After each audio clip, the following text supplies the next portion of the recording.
चलिए दोस्तों, कक्षा 11 कॉमर्स चैप्टर 4.2 का सवाल नंबर 3।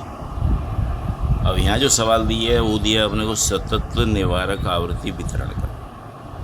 सतत यानी कि जहाँ पर अपने को वर्ग और आवृत्ति दी है, और निवारक यानी कि जहाँ पर ऊर्ध्व सीमा उसके बाद के वर्ग की अधः सीमा दोनों समान हो, उसे कहते हैं अपने निवारक। तो निवारक श्रेणी हो तो उसके अंदर अपने उसकी अधः सीमा के मूल्य बदलने की आवश्यकता नहीं है, जो है उसे ही लेंगे। यदि मान लो अनिवारक श्रेणी दी है तो अपने उसकी अधः सीमा बिंदु ज्ञात करना पड़ेगा, जो आपको बताया हुआ है आगे। अब देखिए, इसमें ज्ञात करना है अपने को चतुर्थक विचलनांक। तो चतुर्थक विचलनांक के लिए सबसे पहले अपने ज्ञात करनी पड़ेगी कीमत Q1 और Q3 की। तो पहले अपने कोष्टक बना लें, टेबल तैयार कर लें। संचयी आवृत्ति बराबर पहले 25 का क्या लिखेंगे अपने 25 प्लस 40 यानी कितना होगा 65 प्लस 80 145 प्लस 30 175 और ये कितना हो जाएगा 200।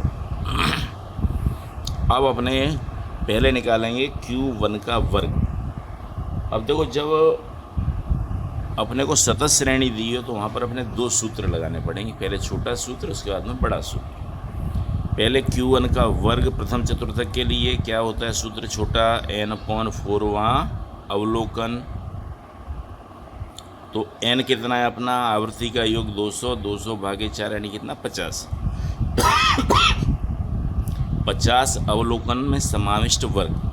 अब 50 CF के अंदर देखेंगे तो संख्या कौन सी 65 के सामने वाला वर्ग, उस सामने वाले वर्ग की अधः सीमा हो जाएगी अपनी क्या L। तो यहाँ L बराबर लिखेंगे अपने 50 FI उस वर्ग के सामने की आवृत्ति इतनी 40, संचयी आवृत्ति जिसमें देखा है अपने ने मूल्य को उससे ऊपर की संचयी आवृत्ति कितनी 25, और वर्ग लंबाई, इस वर्ग की वर्ग लंबाई 100 में से 50 घटाएं तो कितनी आएंगे 50। अब इस कीमत को लिखने का अपने बड़े सूत्र के अंदर। तो L = L की कीमत मिली कितनी अपने को 50, n/4 भी कितना प्राप्त हुआ अपने को 50, जो अपने ने ज्ञात किया है आगे। CFI की कीमत कितनी है 25, FI बराबर कितना 40 और वर्ग लंबाई बराबर कितना 50। तो यहाँ लिखेंगे 50 प्लस 50 में से 25 घटाएं कितना आएगा 25, और 25 गुणे 50 करें अपने तो 25 गुणे 50 यानी कितनी 1250। तो 1250 के अंदर भाग देने का अपने 40 का, यानी कि 50 प्लस 1250 में 40 का भाग दें तो कीमत आएगी 31.25। तो ये मूल्य मिलेगा अपने को। इकाई किस में दी अपने को रुपए के अंदर, तो वहाँ लिखेंगे कितनी 81.25। ये मिला क्या अपने को Q1 की कीमत। अब दूसरी कीमत निकालनी है अपने Q3 की, यानी कि दूसरी कीमत किसी तृतीय चतुर्थक। तो नंबर 2 तृतीय चतुर्थक अर्थात Q3। पहले उसका छोटा फॉर्मूला Q3 बराबर 3 × n/4 वहाँ अवलोकन। ठीक है। अब चलिए n बराबर कितना अपने पास में 200/4 और इंटू कितना 3 वहाँ अवलोकन, यानी 3 × 50 बराबर क्या आएगा 150वां अवलोकन।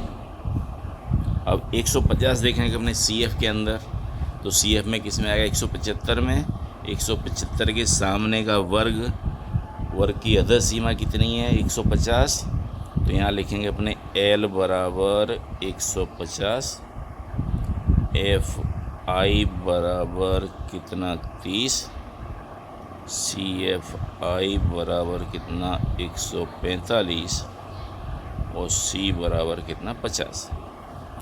अब उसके बाद Q3 का बड़ा सूत्र, Q3 बराबर L plus 3 into N/4 minus C F I upon F I into C. L बराबर कितना 150, 3N/4 की कीमत कितनी होती है अपनी 150,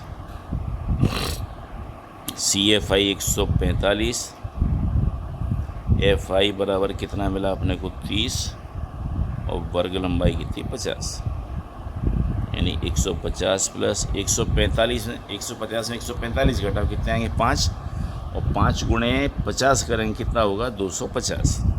तो यहाँ 250 बटे 30 भाग देंगे तो 150 250 में भाग दो 30 का, यानी 8.33। Q3 की कीमत मिलेगी अपने को 158.33 रुपये। अब क्या निकालना है चतुर्थक विचलनांक, तो यहाँ लिख देंगे भुगतान की गई रकम का चतुर्थक विचलनांक। तो चतुर्थक विचलनांक का सूत्र, चतुर्थक विचलनांक बराबर Q3 minus Q1 upon Q3 plus Q1। Q3 की कीमत कितनी है 158.33, Q1 की कीमत मिली अपने को 81.25 और बटे 158.33 प्लस 81.25। ऊपर घटाएंगे अपने तो कीमत मिलेगी अपने को 77.08। नीचे जोड़ें कीमत तो 239.58। इसमें भाग देंगे अपने तो चतुर्थक विचलनांक की कीमत मिलेगी अपनी 0.32। इसमें कोई भी इकाई अपने दर्शाएंगे नहीं, जैसे इसमें अपने रुपए लिखा है यहाँ पर कोई भी इकाई आएगी नहीं। ये अपना चतुर्थक का सापेक्ष माप। धन्यवाद।